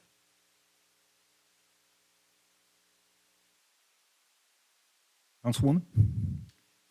Well, the one thing that I really appreciate is Ms. Dillon being willing to do a compromise and work on her communications to have the participants come in an alternate route. Eric, I have faith that with the correct negotiations, we might be able to convince the DOT to work with us to answer the concerns of not only the facility, but also the residents and the traffic, because it's a traffic problem regardless of whether that entity goes in there or not. And the reality is those 67 acres are not going to sit as virgin woodlands for very much longer. If a housing division goes in there, you got constant traffic. What I'm hearing is intermittent traffic, that's a high volume, but it might not be every day, all day, and impacting families on a daily basis. So I look at it as it's going to take some work, it's going to take some negotiation and collaboration with the entities that are impacting all around. I like the fact that there's going to be a buffer. I like the fact that there's going to be some natural woodlands around. I'm not a fan of just blacktopping everything and making it a big baking pan. So to have a lot of natural resources still around. It's also my understanding, and correct me if I'm wrong, that before it's totally approved, there has to be studies, and we, the council, still have input into whether or not the proposed facility really works. And if I'm wrong on that, so I think we still have a measure of control, if you will, on how this plays out. Councilman? I have a question as it relates to the buffer for Cadman's Creek, but I'm curious how the buffer for the gentleman that feels his house will be in the backyard of a hotel. Is there a buffer on both sides of the property or just by the neighboring community? Again, that's a good question. I was going to, when you guys came around to me, I was going to call on Doug. Nobody in the audience, I'm assuming, knows what a Class D buffer is, nor do they know some other things. They might not know what a buffer is. They may not know what the buffer requires. So would you explain that? And also, Doug, the point of what does get done in there has to still come by you from a planning standpoint, from a layout. And we do have these multiple conditions. Would you go into those, if you would, please? Sure. There are 4 conditions placed on this property, or placed on the rezoning as written. Commercial uses shall be limited to those permitted in the neighborhood commercial district. These commercial uses shall be permitted by right and not subject to the conditions set for businesses located in the neighborhood commercial district, meaning they're allowed to be open after 8 o'clock at night. Total commercial square footage shall be limited to 110,000 square feet and shall include a hotel. Athletic, playing and training facilities shall not be included in this 110,000 square foot limitation. So basically any kind of retail, restaurant, or hotel are in that 110, but the whatever facilities would go in there would be separate. Third, a Class D buffer is described in the zoning ordinance is required in all property boundaries adjacent to a single-family detached residential property. Alternately, a 100-foot natural buffer may be substituted for the Class D buffer with zoning administrator approval. A Class D buffer, off the top of my head, I believe it is like 8 trees and 75 shrubs per 100 linear feet. It's 50 feet wide, though, and so it's not as dense as one might imagine, but it's rather wide. But that entire lot is currently naturally vegetated, and so it would make a lot more economic sense just to leave the 100 feet as it stands right now from the property line inland. That would provide a pretty dense visual separation between the development and the existing homes out there. And lastly, it says, if in the opinion of the zoning official, the development is not initiated within 2 years of rezoning or is otherwise failing to make adequate progress, the Planning Commission may initiate the rezoning of the property to an appropriate zoning district classification. This is something that was discussed at the last meeting. Basically, they have a timeline. And it doesn't necessarily mean in 2 years it has to be built. It just means in 2 years they're working on engineering, they're working on stormwater, they're doing all the things necessary to make the project go forward. If the project is completely stalls out for a long time, the Planning Commission has the right, but not necessarily the necessity, to initiate a rezoning back to something that makes more sense for this area, such as single-family detached or whatever makes more sense. Does that answer all the questions?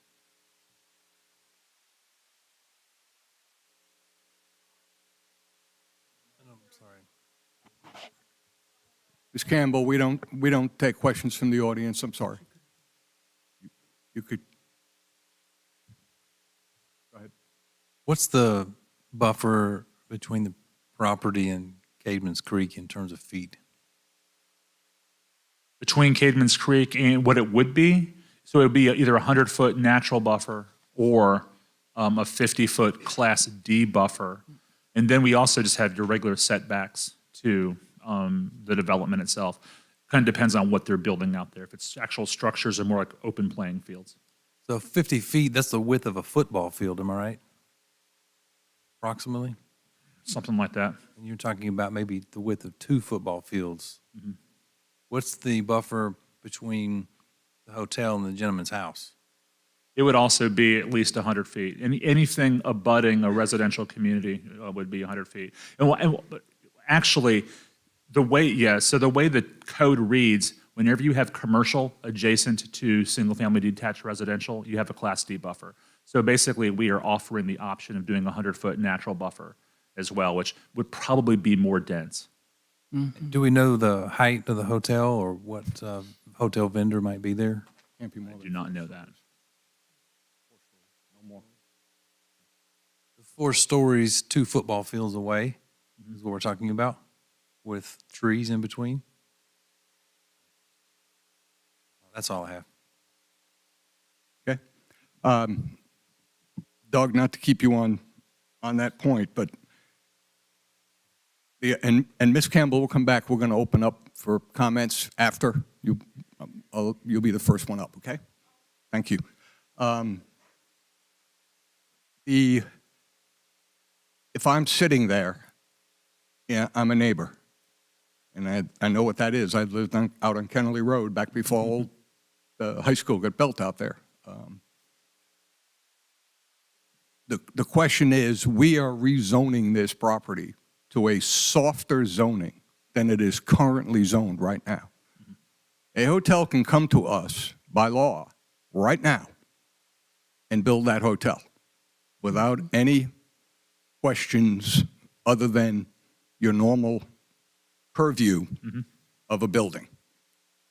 This cuts out over 100,000 square feet of potential commercial space, maybe more. Well, I would say at a 67-acre property, even with the wetlands, you could probably build 15 Walmarts out there. I mean, it's a very large property. And so Walmart by itself, the Walmart building near this facility is about 200,000 square foot or 5 acres of inland space. We're looking at cutting that down to 110,000 for the entire 67-acre property, which is a tremendous decrease. Right. The other point that I want to make is just the short history of this property. This was originally under contract, I believe, or was being negotiated for residential single-family homes.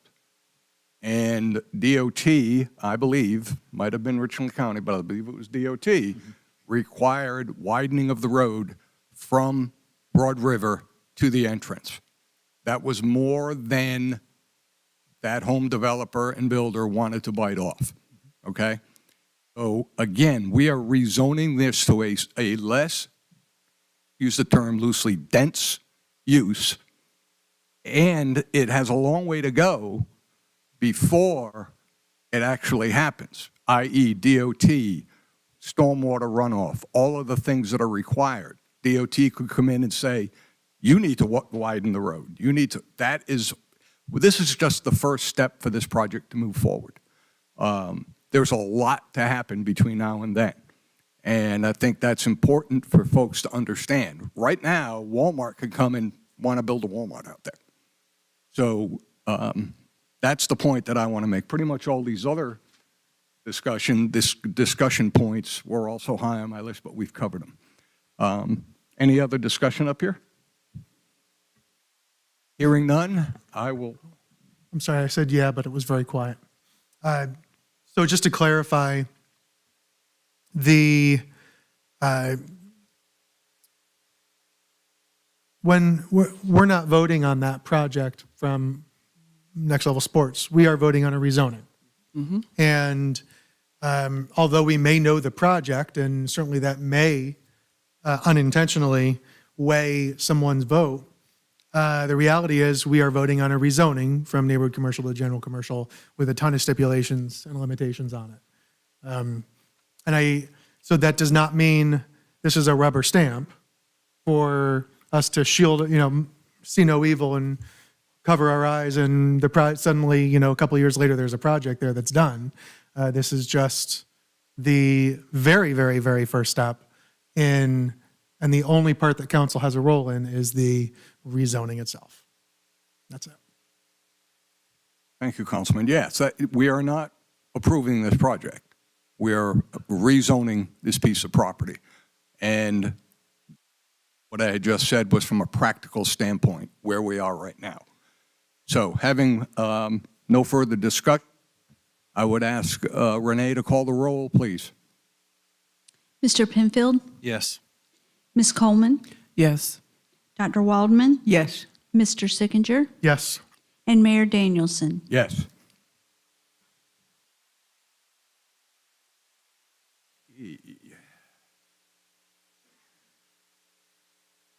Here we go. Last item under unfinished business. E, second and final reading. Second and final reading of Ordinance 2405 to amend Appendix A, Zoning and Land Development Articles 1, 2, 3, 7, and 13 to add negotiated zoning districts, brought to us by the Planning Commission. I will entertain a motion. So moved. Second. Having been appropriately motioned, open for discussion. Councilman? Yeah. I think sometimes we fail as council to explain, especially in a second reading to explain what we're talking about, and that we already had a discussion on this in the previous meeting, which we did. What I really like about this, and I talk about it with council members outside of the town and across the country with folks that I talk to, because I think it encourages what we want to see and keeps the baseline that we already have. So for folks that want more density, they have to give and add the amenities and the look and the feel of the community that will add value and that make it a place that I would want to live, that we would want to live. And that's a trade-off that I can live with, right, for higher density. Councilwoman? Yes, these negotiated zoning districts will actually give us a bit more control over how things are developed, what they look like, what they, the quality of the development. So I think that's a good thing for us. Councilwoman Goldman, anything? No. Nothing to add. Nothing to add.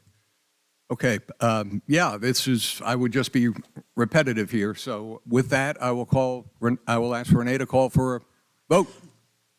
Mr. Penfield? Yes. Ms. Coleman? Yes. Dr. Waldman? Yes. Mr. Sickinger? Yes. And Mayor Danielson? Yes.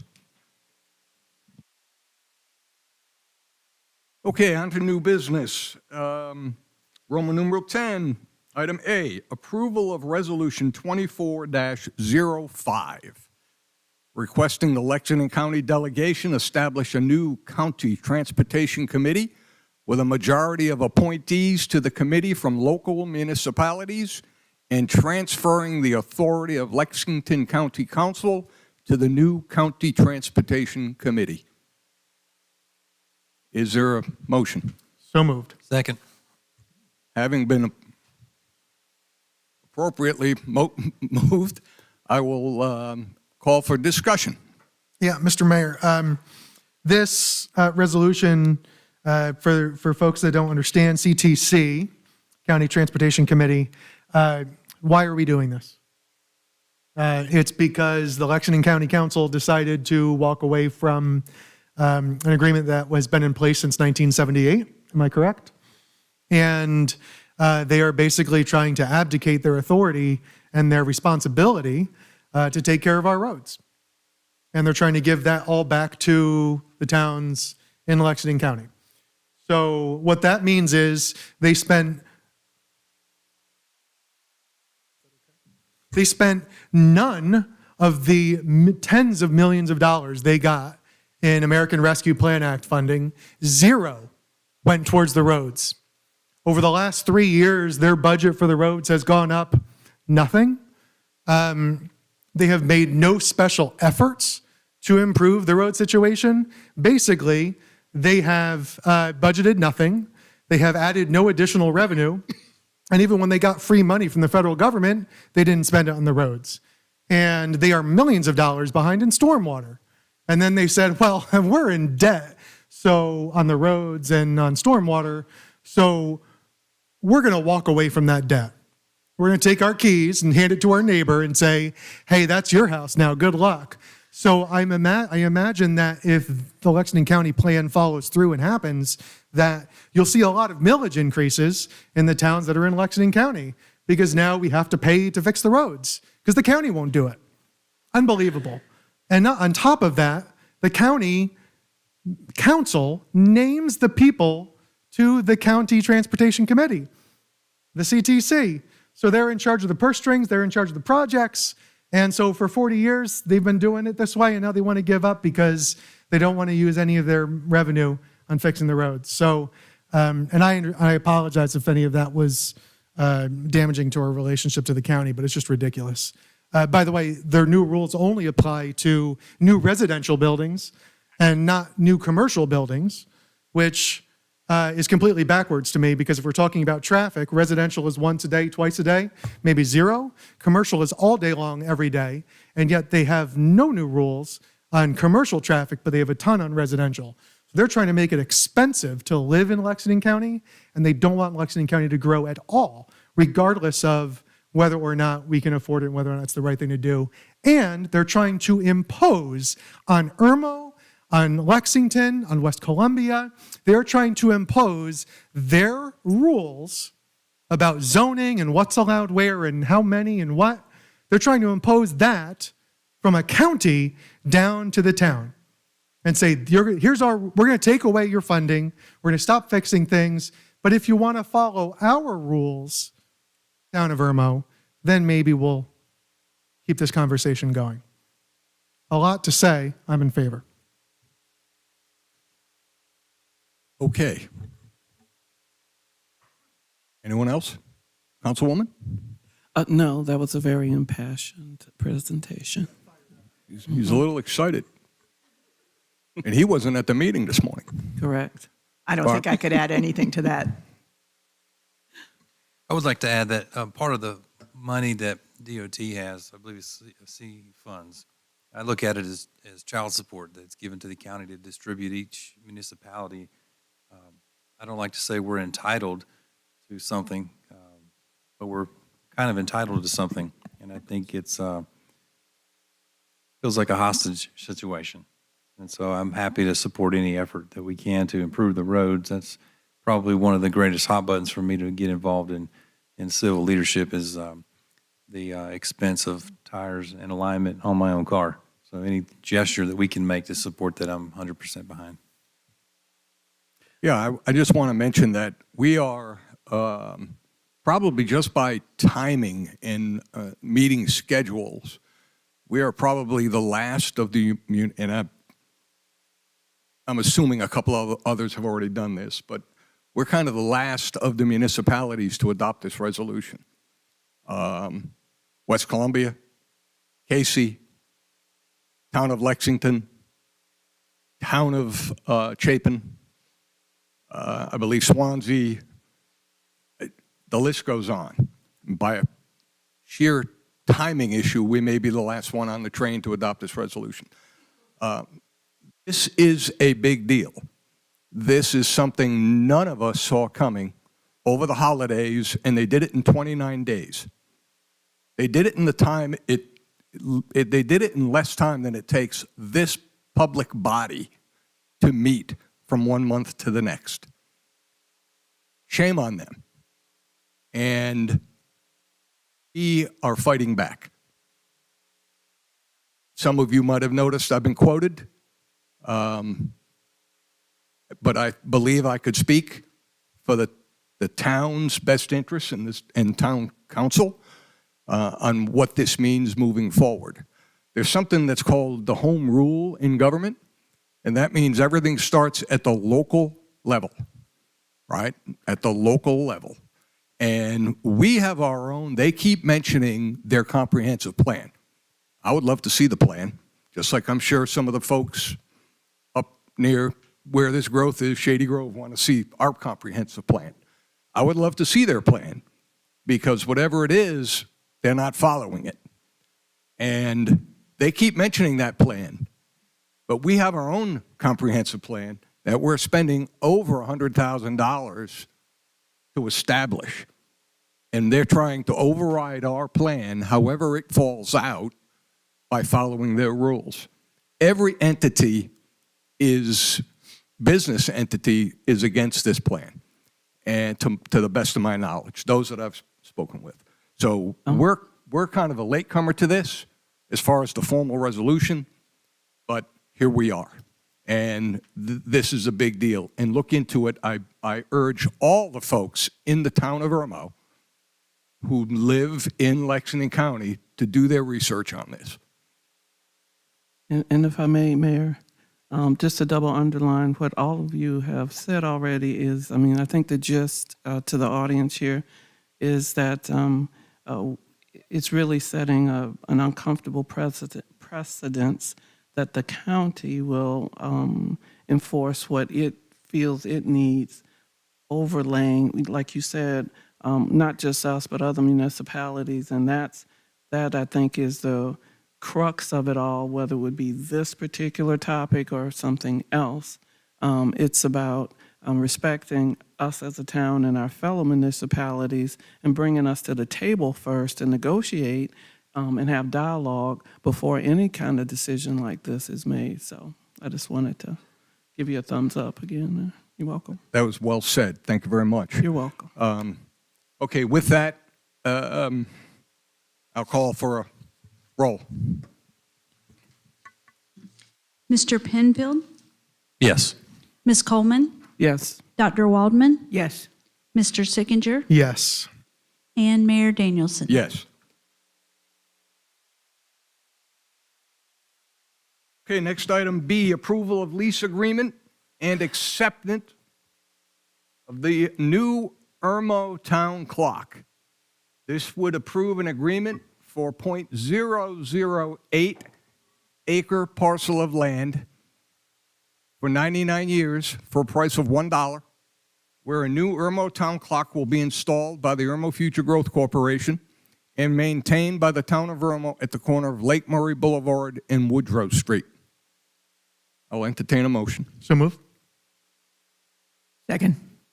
Having been appropriately motioned, I will open discussion. Councilman Sickinger. I won't be as passionate about this one, although I am very passionate about it. It's been in the works for a long time. A number of folks in town have been looking to go this direction, and I am incredibly thankful to the volunteers at Irmo Future Growth for putting together and working through this. It will complement the dominoes that's there already and be a reflection to our past and present as a train town, and really cool. Additional beautification for Irmo. Councilwoman Waldman. Yes, I agree. This will be quite an addition to the town, and this is a period accurate clock that will be put in there, so it will really reflect our history. I think it's a great addition. Good with it. Good. Gabe? Yeah, I say it's right on time. Ooh, bump. Point of boo. I liked it better when he didn't have anything to say. Okay, yeah, this is wonderful. We have a lot of people to thank for doing this, and it's not costing the town of Irmo anything. $1? Okay, I'll give him the $1. And again, it's a beautification attempt, and it will be nice, and we have to thank certainly Mr. Brent Chitwood and the owner of the Domino's Dirt, who does not live in town, and that is, yeah, Mr. Ron Dula. I knew that. The name just escaped me.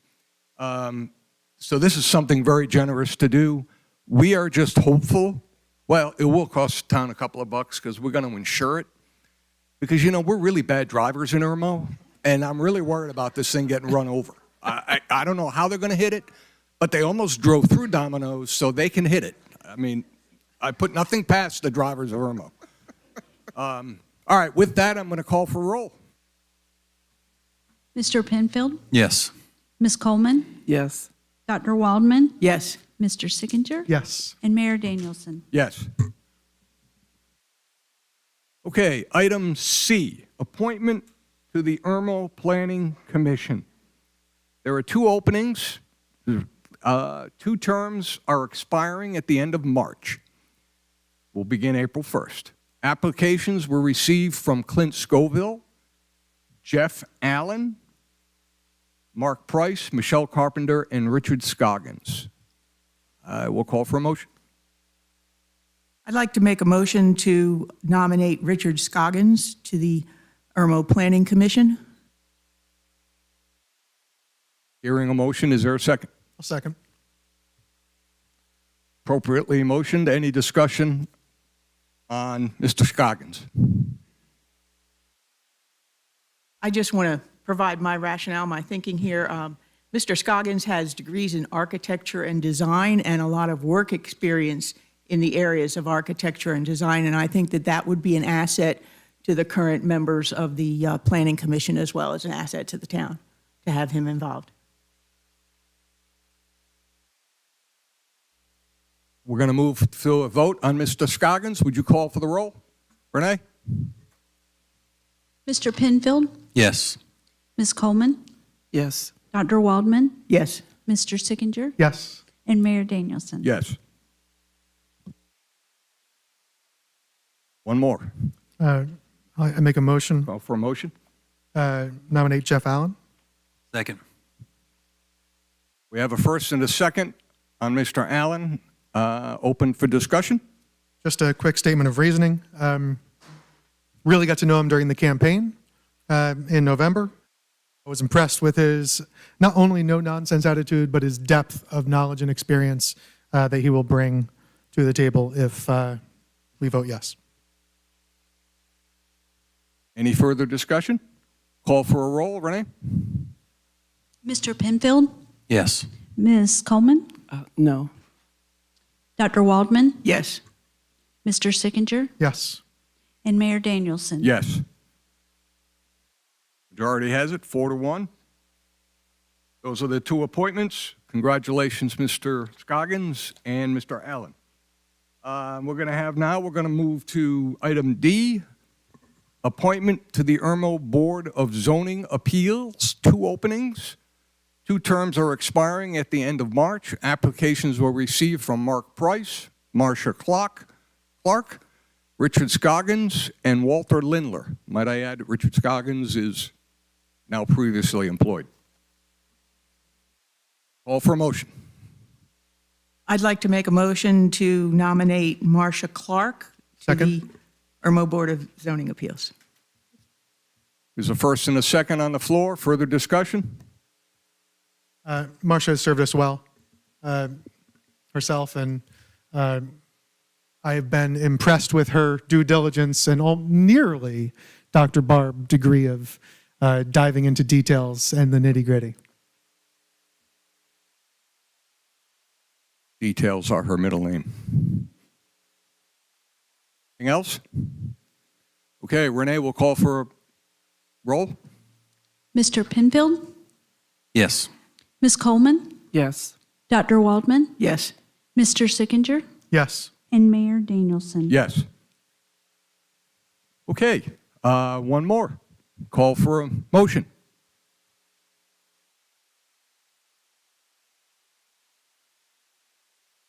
Motion to nominate Walter Linder. There's a motion, as a first on the table. Is there a second? Yeah, I'll second. Having been appropriately motioned, we're open for discussion. Councilman Penfield? Mr. Linder is a longtime resident in Irmo. I believe he would serve well in this position. Councilman Sickinger? I have nothing to add. Any other discussion? Hearing none, we'll call for a roll. Mr. Penfield, Yes. Ms. Coleman, Yes. Dr. Waldman, Yes. Mr. Sickinger, Yes. and Mayor Danielson. Yes. Bless you. Thank you all. Good work. Congratulations to all those elected tonight. Mr. Mayor, if I may, briefly. Sure, why not? Say thank you to those who were not nominated. Thank you for raising your hand. Yeah, some of who have served this town very well. Thank you for adding that.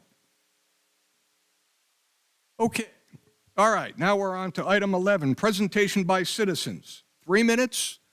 Please be respectful. And Ms. Campbell, I believe you want to speak.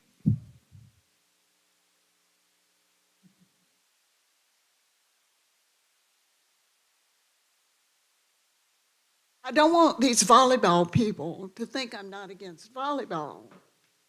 I am all for sports. I have a granddaughter who's a championship swimmer, and I wish you would add an aquatic center because the aquatics have no place out here. We have 3 swim teams, Chapin, Irmo, and Dutch Fork, and they have to beg, borrow, and steal to practice. However, my major concern is not the volleyball facility. My major concern is Shadow Grove Road. And I don't know if y'all know, but a long time ago, there was supposed to be an exit off of Shadow Grove Road to 26 and an entrance back to Shadow Grove Road. Do you see that? It's not there. It's not even planned. There's nothing planned there. And good luck, Irmo Council, working with DOT. I think it's going to be a nightmare for you to work with them. However, that's not the issue. The issue is a hotel. A hotel in a residential section. And I want Irmo Council to take real close look at any hotel that would be built in that area near such a residential place. We travel to swim tournaments because of our granddaughter. In Charleston, they're in North Charleston. The hotels are nearby, but they are not at the aquatic center. In Greenville, their nice aquatic center, you have to go 3 miles to a hotel. We have 9 motels in the area from the Jim Hudson, Columbiana Drive, down to Harbison Boulevard proper. That's enough motels for Irmo. That is my concern. And I hope that Irmo Council will keep in mind the consideration of the residents that you are changing their lifestyle. I love sports. My granddaughter will be swimming for Florida Gulf Coast University for the next 4 years. So I support sports. That's all I have to say. Thank you, ma'am. Anyone else?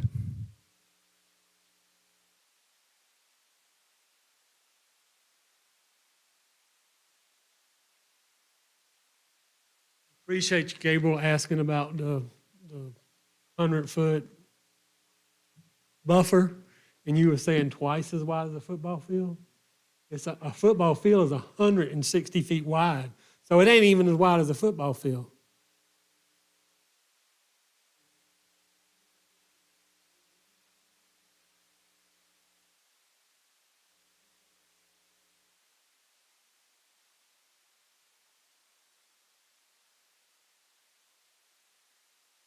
Thank you, sir. Anyone else? All right, hearing none. So, I'm sorry. Your name and address, please.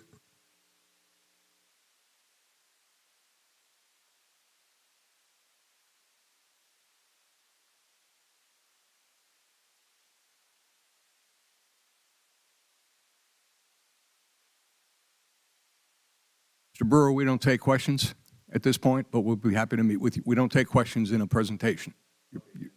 We were happy to discuss that with you as soon as this meeting's over.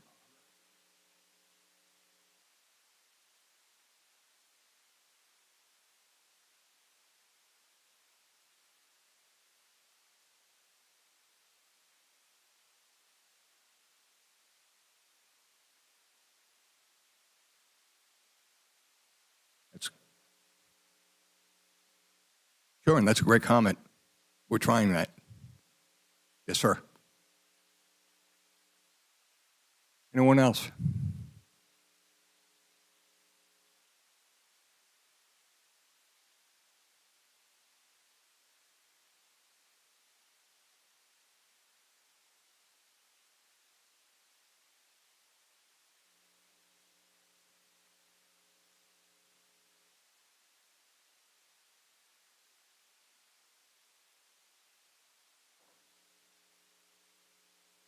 We'd like to get through a meeting without.